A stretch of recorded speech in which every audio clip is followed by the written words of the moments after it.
வணக்கம். இன்றைய அரசியல் ஆடுகளத்திற்கு உங்கள் அனைவரையும் அன்புடன் வரவேற்கிறோம். முதல் செய்தி, ஸ்டாலின் சென்னைக்கு திரும்பி இருக்கிறார். இப்போ பாருங்க, சென்னைக்கு திரும்பினார். ஸ்டாலின் முதலமைச்சராக இருக்கும்போது ரொம்ப பாதுகாப்போடு இருந்தார்.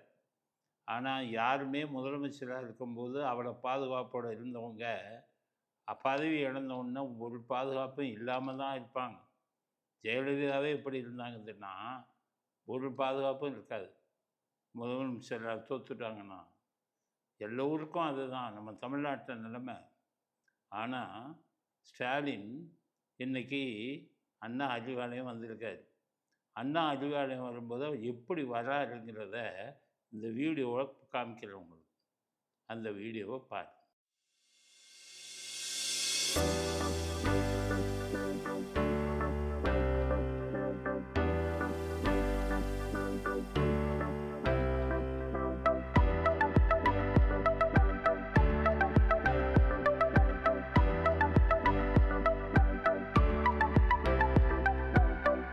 ஸோ அந்த வீடியோவை பார்த்துருப்பீங்க.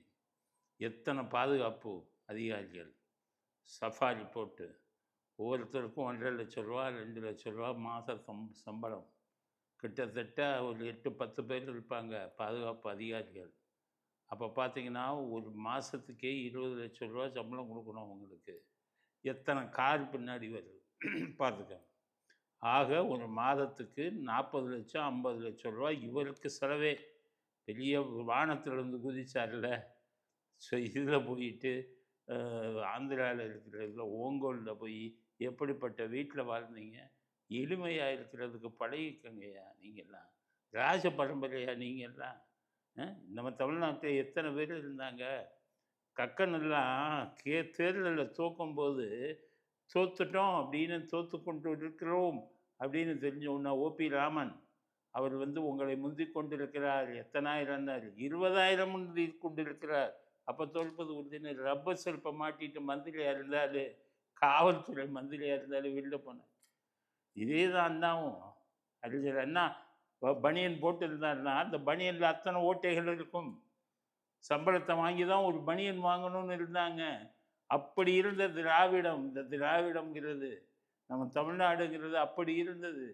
எம்ஜிஆர் எல்லாம் தன்னுடைய சொந்த உழைப்பினால வந்த பணத்திலிருந்து தான் எந்த உடை முதல் கொண்டு வாங்குவார். இப்படி ஊரை கொள்ளையடித்து லட்சக்கணக்கான கோடிகள் அதெல்லாம் கொள்ளையடித்து வெளிநாடுகளில் முதலீடு செஞ்சுட்டு பெரிய நாடு வானத்திலிருந்து குதித்து விட்டார். முதலமைச்சர் நான் முடிஞ்ச உடனே வர்ற பந்தாவை பாருங்க. அதனால தான் சொல்கிறேன், இதெல்லாம் ஸ்டாலின் இது கலையில் உங்கள் அப்பாவே எவ்வளோ பரவாயில்ல. அவர் 10 ரூபா பாக்கெட்டில் 10 ரூபா இருக்காது, கோடியில் போடுறீங்க. எல்லாம் ஊரான் சொத்து, ஊரான கொள்ளையடித்த சொத்து, எதுவும் சுயமாக சம்பாதித்த சொத்து இல்லை. அத்தனைக்கும் பெரிய மோசமான முடிவு மிக மிக மிக மிக விரைவில் வரும். அவன் ஏழை. தமிழ்நாட்டில் இருக்கிற ஏழைகள் கட்டின வரி பணம், அதில் வந்த பணத்தை கொள்ளையடித்து இப்படி இதை கட்டி மாதத்துக்கு தன்னை பாதுகாப்புக்கே 50 லட்சம் 1 கோடின்னு சொல்லி தனியாக செலவு பண்ணுறாரு. அத்தனை பேரோட பந்தாவை இறங்குறாருன்னு பார்த்தீங்கல்ல, அது ஒரு வருத்தத்துக்குள்ளேயே செய்யுது. அதுக்கு அடுத்தது எல்லாத்துக்கும் ஒரு சும்மா இல்லை, எல்லாத்துக்கும் அட்வைஸ் பண்ணுது. குறிப்பாக தாவை காட்சியில் 2 மாதத்தில் 10 பேரை கைது பண்ணிட்டாங்கன்னா எல்லாம் தப்பு. மக்கள் தகுந்த பாடம் கற்பிப்பார்கள். யூடியூப் இதில் பேசுனதை 10 பேரை கைது பண்ணிட்டாங்க அப்படிங்கிறது நீங்கள் நல்லா புரிஞ்சுங்க. சுஜாதா அப்படின்னு சொல்லி 2 இன்ஸ்பெக்டருங்க கமிஷனர் ஆஃபீஸில் போய் பார்த்தீங்கன்னா ஒரு சுஜாதா, சென்ட் தாமஸ் மவுண்ட்டில் பார்த்தீங்கன்னா ஒரு சுஜாதா. 2 பேருக்கு வேலையே என்ன தெரியுமா? அது அந்த கமிஷனர் ஆஃபீஸில் இருக்கிற சுஜாதாவுக்கு, உமன் இன்ஸ்பெக்டருக்கு என்ன வேலை தெரியுமா? ஸ்டாலின் நம்ம முதலமைச்சராக இருக்கும்போது, அதாவது செந்தில் பாலாஜி அவர்கிட்ட ஸ்டாலின்கிட்ட ஒரு பெர்மிஷன் வாங்கிட்டு செந்தில் பாலாஜியை யார் யார் திட்டுனாங்களோ, யார் யார் கமெண்ட்டு திட்டி போட்டாங்களோ, திட்டின கமெண்ட்டுக்கு யார் யார் பலே ஷபாஷ் நன்றாக சொன்னீர்கள், சரியாக சொன்னீர்கள் அப்படின்னு சொன்னவனை பூரா ஜெயிலில் அரெஸ்ட் பண்ணி போட்ட இதுதான கூட்டம். சமூக விரோத கூட்டம். வெக்கமா இல்லையா உங்களுக்கு? 10 பேரை கைது பண்ணிட்டாங்க 4 இதில். அவங்களாச்சும் கையை ஒடிப்பேன் காலை ஒடிப்பேன்னு அதை கைது பண்ணாங்க. நீங்கள் கமெண்ட் போட்டவன் ஆகா ஓஹோ பேஸ்னு சொன்னவன் அத்தனை பேரும் இந்த செந்தில் பாலாஜி திருந்தாத ஜென்மம். அவளை பற்றி இந்த சுஜாதாங்கிற இன்ஸ்பெக்டர் 2 இன்ஸ்பெக்டர் வச்சு உள்ள தள்ளினீங்க. எக்மோர்லையும் சென்ட் தாமஸ் மவுண்ட்லையும் 2 இன்ஸ்பெக்டர் வச்சு. இது எந்த கணக்கில் வரும்? நீங்கள் சொன்னீங்களே எந்த ஆட்சியிலும் நடந்தது இல்லையா? 10 பேரை கைது பண்ணிட்டாங்களா 2 மாதத்தில்? நூற்றுக்கணக்கான பேரை கைது பண்ண ஆளுங்களை செய்யாதீங்க. அதை பற்றி தப்பான கைதுன்னு பேசுறதுக்கு அருகதை தகுதி இருக்கா? அடுத்து அவர் அட்வைஸ் பேசுகிறார். யார் எல்லாத்துக்கும் போலீஸ்க்கு இவர் புத்தி சொல்கிறார். இதுதான் என் கொடுமை. அவரை படித்தவன் போலீஸ்காரன் போகிறான். ஒன்றுமே படிக்காத காலங்க நீங்கள். ஸ்பெல்லிங் பார்த்து கூட படிக்க தெரியாது. அவங்க போலீஸ்க்கு புத்தி சொல்கிறார். என்ன சொல்கிறாரு? போலீஸார் நடுநிலையாக இருக்க கற்றுக்கொள்ள வேண்டும். உங்கள் ஆட்சியில் நடுநிலையாக இருந்தாங்களா? சொல்லுங்கள். உங்கள் ஆட்சியில் கிளி ஜோசியம் பார்க்குறவையா? வெக்கக்கேடு. நீங்கள் முதலமைச்சராக இருக்கும்போது அவன் ஒரு ஒரு ஒரு ஒரே ஒரு நெல்லை கொடுப்பான். அந்த கிளி வரும் ஒன்றா தூக்கி எடுத்து அதில் ஒரு சீட்டை கொடுக்கும். அது ஸ்டாலின் தோப்பாருன்னு சொல்லிச்சான். கிளி ஜோசியக்காரனையும் எலி ஜோசியக்காரனையும் பிடிச்சி அரெஸ்ட் பண்ண ஆளுங்களாச்சா நீங்கள்? உங்கள் இதில் காவல்துறை நடுநிலைமையாக இருந்தது. வயதான ஒரு அம்மா உங்கள் போஸ்டர் பார்த்துட்டு இதை தூக்கி அப்படியே மண்ணை வாரி தூத்துச்சு. மண்ணை வாரி எரிஞ்சது. தனிப்படை அமைச்சு அந்த போலீஸ்காரங்க அந்த வயதான அம்மையாரை நீங்கள் கைது பண்ணீங்களா இல்லையா? உங்கள் காட்சியில் காவல்துறை நடுநிலைமையுடைய இருந்தது. எவ்வளவு கேவலமான வேலையெல்லாம் பண்ணிக்கிட்டு இருந்தீங்க காவல்துறையை வச்சு. இந்த அருண்கிறவரை வச்சுக்கிட்டு அவர் அருண் நடுநிலைமையாக செயல்பட்டார். நீங்கள் போய் அட்வைஸ் பண்ணுறீங்களே. அவரை தூக்கி கையில் வச்சுக்கிட்டு இவர் ஆம்ஸ்டாங் கொலையில் கொலவாளியை தப்பிக்க விடுறது. அந்த இவனை என்கவுண்டரில் போட்டது. அண்ணா யூனிவர்சிட்டியில் அந்த பெண்ணுக்கு அவளை பெண்ணுக்கு அந்த சார்னு சொன்னதை கடைசி வரை கண்டுபிடிக்காமல் அதே இவரை வச்சுக்கிட்டு காவல்துறை அதிகாரி அருணை வச்சுக்கிட்டு என்னென்ன கூத்து பண்ணீங்க? காவல்துறை நடுநிலைமையோடு நடத்தணும் அப்படின்னு சொல்கிறதுக்கு உங்களுக்கு அடிப்படை தகுதி இருக்கா? தமிழ்நாட்டில் காவல்துறை இப்போ நடுநிலைமையோடு இல்லையா? இருந்துச்சு. யோகியங்க இருந்த வரை அது இருந்தது. காமராஜர் ஆட்சியில் கக்கன் போலீஸ் மந்திரி கக்கன். அன்னைக்கு நடுநிலைமையாக இருந்தது இதே காவல்துறை. அதுக்கப்புறம் கெட்டு போச்சா? அண்ணாதுரை வர நல்லா தான் இருந்தது. அண்ணாதுரை இருக்கிறவரை ஐஜி அருள் அவரை தன்னை கைது செய்த ஐஜி அருளையே தூக்கி ஐஜியாக போட்டவர் அண்ணாதுரை. என்னைக்கும் உங்கள் அப்பா வந்தாரோ காவல்துறைக்கு இன்சார்ஜா அன்னைக்கே குட்டிச்சவர் ஆட்சியா காவல்துறை. காவல்துறை நடுநிலைத்தன்மை போனதே அன்னையிலிருந்து தான். எழுதி வைத்து கொள்ளுங்கள். எப்படி போச்சு? ஒவ்வொருத்தரும் துண்டை தோல் போட்ட கருப்பு சோப்பு துண்டை வர வச்சுக்கிட்டு ஒரு மாவட்ட வட்ட செயலாளர், ஒரு ஒன்றிய செயலாளர் அப்போவே இருப்பான். இவெல்லாம் போலீஸ் ஸ்டேஷனில் போய் கட்ட பஞ்சாயத்து பண்ணிக்கிட்டு திமுககாரன் சொன்னதை கேட்கலன்னா அவனை தண்ணி இல்லாத காட்டுக்கு மாற்றின ஆளாச்ச உங்கள் அப்பா. 1971 என்னைக்கு உங்கள் அப்பா முதலமைச்சராக வந்தாரோ அன்னைக்கு கெட்டதையா காவல்துறை. காவல்துறையின் நடுநிலைத்தன்மை எல்லாமே அன்னைக்கு கெட்டது. மற்ற எல்லாரும் காவல்துறையை நடுநிலையோடு வைத்தார்கள். எம்ஜிஆர் வந்தார். ஏடிஎம்கே என் கட்சிக்காரனை நீ கைது பண்ணலை? ரோட்டில் போகிற வரவனெல்லாம் போதையில் 4 பேர்த்த விட்டுருக்கான் அப்படின்னு சொல்லி பல்லாவரத்தில் போலீஸ் ஸ்டேஷனுக்கு போய் அந்த இன்ஸ்பெக்டர் சீட்டில் உட்காந்து என் கட்சிக்காரனை கைது பண்ணுறவரை நான் இங்கேருந்து போக மாட்டேன்னு சொன்னவர் இல்லையா எம்ஜிஆர்? ஜெயலலிதாவை எடுத்துக்கோங்க. எவ்வளோ பெரிய பணக்காரவங்களெல்லாம் பணக்காரர்களுக்கு ஆதரவாக ஜெயலலிதா இல்லை. ஜெயலலிதா இருக்கும்போது காவல்துறை நடுநிலைத்தன்மையோடு தான் இருந்தது. அதனால் என்னைக்கு உங்கள் அப்பாவும் நீங்களும் இந்த பதவியில் வந்தீங்களோ அன்னைக்கு கெட்டதுயா காவல்துறையோட நடுநிலைத்தன்மை. மோசம் போனதெல்லாம் தமிழ்நாட்டுடைய வரலாறு, மோசமான வரலாறு தமிழ்நாட்டை எழுதுனது போனால் உங்கள் அப்பாவுடைய ஆட்சியும் உங்களுடைய ஆட்சியும் தான்ங்கிறத ஸ்டாலின் ஞாபகம் வச்சுக்கோங்க. நீங்கள் போய் காவல்துறை நடுநிலைத்தன்மையை பற்றி பேசலாமா அப்படிங்கிறது முதல் கட்ட கருத்து. என்னை அடிக்க பார்க்குறாங்க, வாயில் துப்பாக்கி வச்சு மிரட்டுறாங்க அப்படிங்கிற அந்த எம்எல்ஏ, கைதான எம்எல்ஏ மார்க்கண்டேயரை பேரை சொல்லவே வெக்கமாக இருக்கு. மார்க்கண்டேயன்கிறது கடவுளோட வரம் பெற்றவையா, என்றும் 16ன்னு.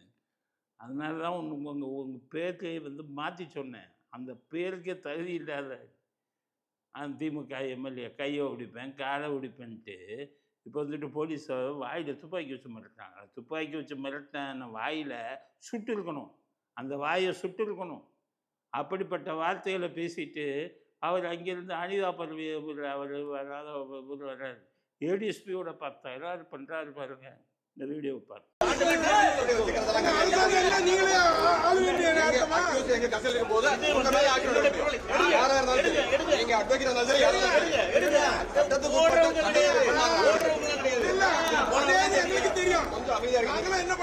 அனிதா ராதாகிருஷ்ணன் அந்த ஒரு ஏடிஎஸ்பியோட என்ன பேச்சு பாருங்க.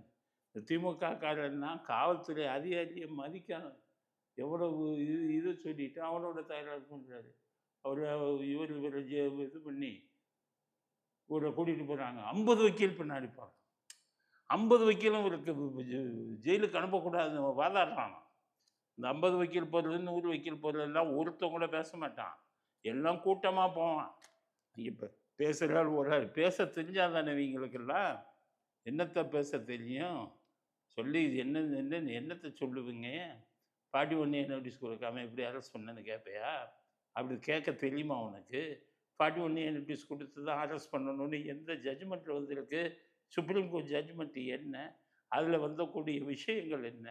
செக்லிஸ்ட் ஐட்டம் என்ன? எத்தனை விஷயம் இருக்குது தெரியுமா? அதெல்லாம் 50 வக்கீல் போனீங்கல்ல, ஒருத்தனுக்காச்சும் தெரியுமா? அதை ஏதோ கூட்டத்தில் போய் நின்றுட்டு இவருக்கு பெயில் கொடுக்கணும்னு இருக்கான். மேஜிஸ்ட்ரேட்டு இவர் பேசின பேச்சை கேட்டுட்டு நான் கையை ஓடிப்பேன் காலை ஓடிப்பேங்கிறாருன்னு சொல்லி ரிமாண்ட் பண்ணியிருக்காங்க. ஜெயிலுக்கு போயிட்டார். 15 நாள் ஜெயிலு, பாளையங்கோட்டை ஜெயிலு, திருநெல்வேலியில். உடனே அவரை பார்க்க வர்றதுக்கு கனிமொழி போடுறாங்க. கனிமொழியை பிடிச்சி உள்ளே போடாமல் இவ்வளோ நாள் வெளியில் விட்டதே தப்பு, விட்டு வச்சிருக்கிறதே தப்பியா? இவ்வளவு சொத்தை கொள்ளை அடிச்சுட்டு 2Gயில் அவ்வளவையும் கொள்ளை அடிச்சுட்டு சிங்கப்பூரில் கொண்டு போய் பணத்தை வச்சு சிங்கப்பூரில் மகனையும் புருஷனையும் சிங்கப்பூர் சிட்டிசன் ஆக்கிட்டு இந்த ஜனநாயக நாட்டில் இப்படி கொள்ளையடித்த பணத்தில் குளிச்சுக்கிட்டு இருக்காங்க. அவங்க போயிட்டு பாளையங்கோட்டை ஜெயிலில் பார்த்துட்டு, இந்த பாளையங்கோட்டையில் அவங்க அப்பா இருந்தாலும் இது இந்திய எதிர்ப்பு போராட்டத்து சிறையை கண்டு பயப்படாதவர்கள் நாங்கள். 2001 அப்போ உங்கள் அப்பா ஐயோ அம்மா ஐயோ அம்மா ஐயோ அம்மம்மா அப்படின்னு கத்தின ஆளாச்சு. இன்னைக்கு வீடியோ இருக்க. அப்போ சிறையை கண்டு பயப்படாதவங்களா நீங்கள்? ஏன் உங்கள் குடும்பமே சிறையை கண்டு பயப்படலைன்னா 2001 கருணாநிதி அரசு பண்ணும்போது சும்மா நைட்டியோட வந்து சிறை வாசலில் போய் உட்காந்துக்கிட்டு இருந்தாலும் தானே நீங்கள்? உங்கள் அப்பா லிங்கியை கட்டிட்டு அங்கேயே உட்காந்தாரா இல்லையா? அப்போ நம்ம சிறையை கண்டு பயந்தது இல்லைன்னு சொல்லுங்க.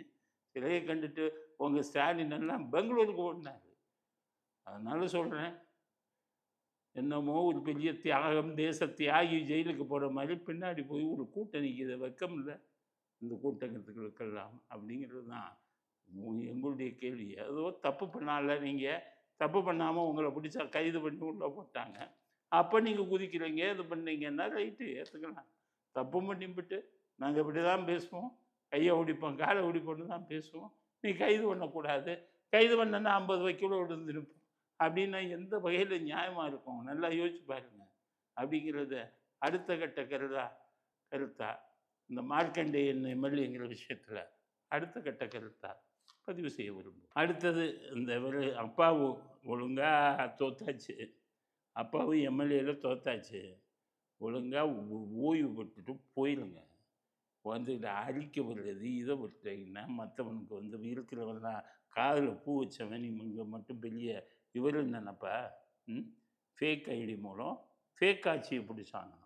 ஃபேக் ஐடி மூலம் ஃபேக் ஆட்சியை பிடித்தது தாவேக ஆட்சி. ஃபேக் அப்படின்னா பொய்ன்னு இருக்கும். எல்லாம் பொய்யான ஐடியாம், ஆட்சியும் பொய்யான ஆட்சியும் ஃபேக் ஆட்சி அப்படிங்கிறது. இந்த ஃபேக்குன்னு சொல்கிறீங்கல்ல, ஃபேக்குன்னா பொய்யும் தானே.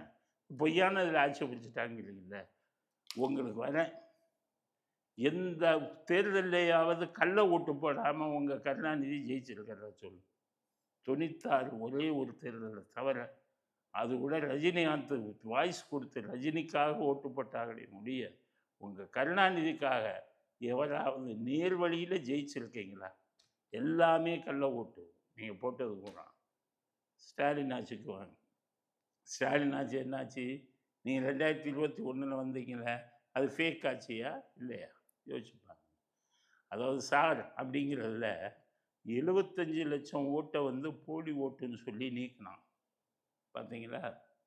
அப்போ இந்த 75 லட்சம் போலி ஓட்டையும் 2021 கள்ள ஓட்டா போட்டு ஆட்சிக்கு வந்த ஃபேக் ஆட்சி திமுகவா இல்லை தாவேக்காவா? சொல்லு. ஃபேக் ஐடி ஃபேக் ஆட்சினா என்ன அர்த்தம்? ஃபேக்காக ஓட்டு போட்டது யார்? 75 லட்சம். ஏன் அப்போ 21 நீங்கள் ஆட்சிக்கு வந்ததே ஃபேக் ஆட்சி.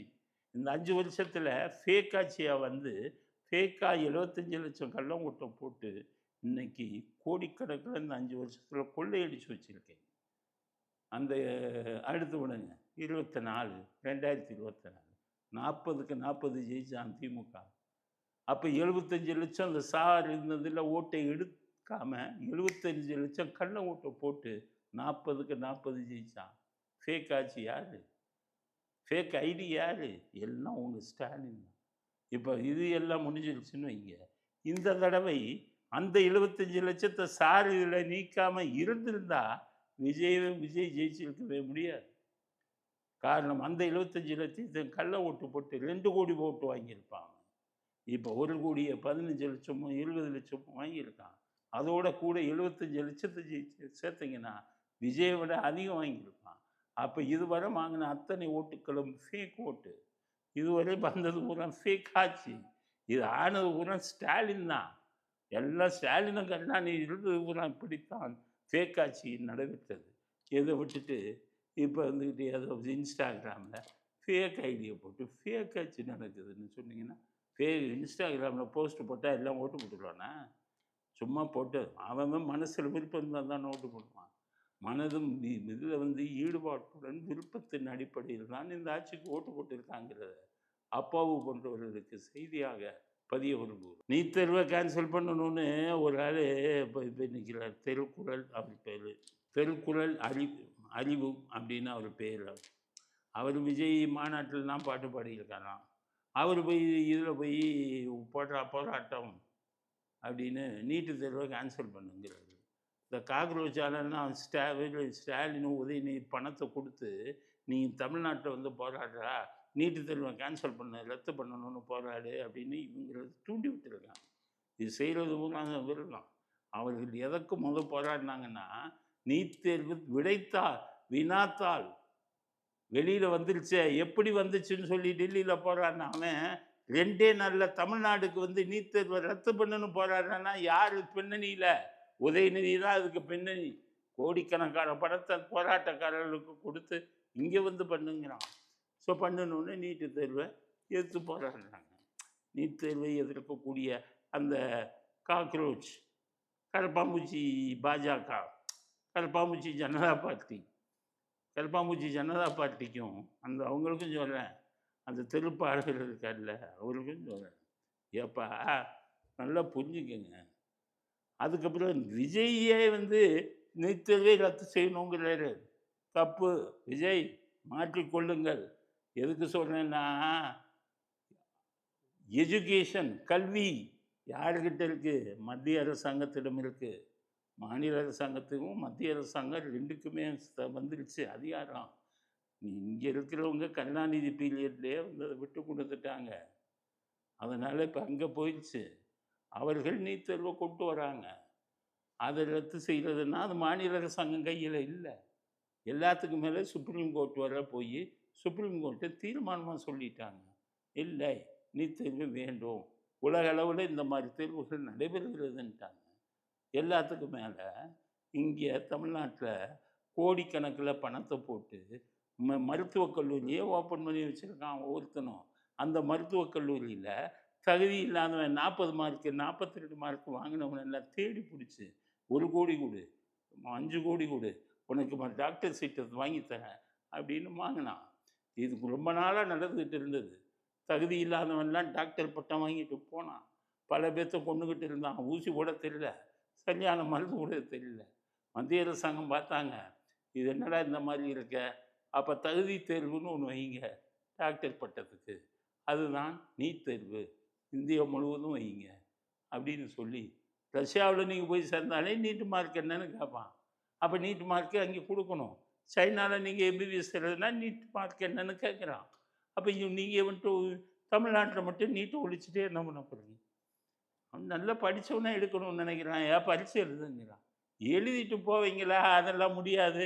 40 மார்க் எடுத்தால் எனக்கு டாக்டர் கொடுன்னா, டாக்டர் பட்டன்னு ரோட்டி அவுத்துக்கிட்டு இருக்கு. அந்த டாக்டர் வேறையா?